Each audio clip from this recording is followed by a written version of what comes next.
Hello guys, welcome to today's quick guide on how to use Moodle. This is a very important platform needed for your studies. This is because you get to have an overview of your study courses and learning materials.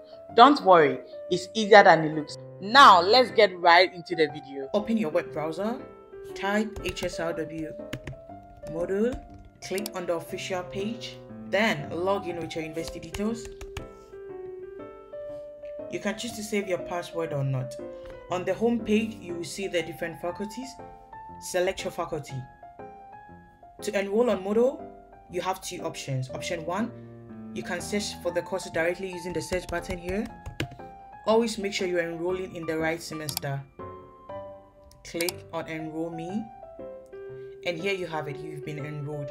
For option 2, select your faculty.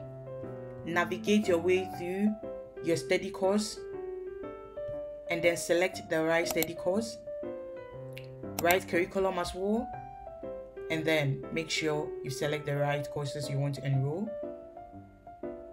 and then you enroll yourself in the course. Back to the home page. When you scroll down, you would see the university offerings. For instance, you have the library, the language courses.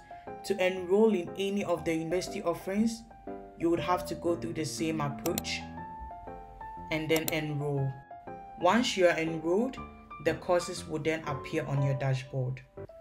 Alright guys, and that's it. I hope this video was helpful. Thank you so much for watching. Bye.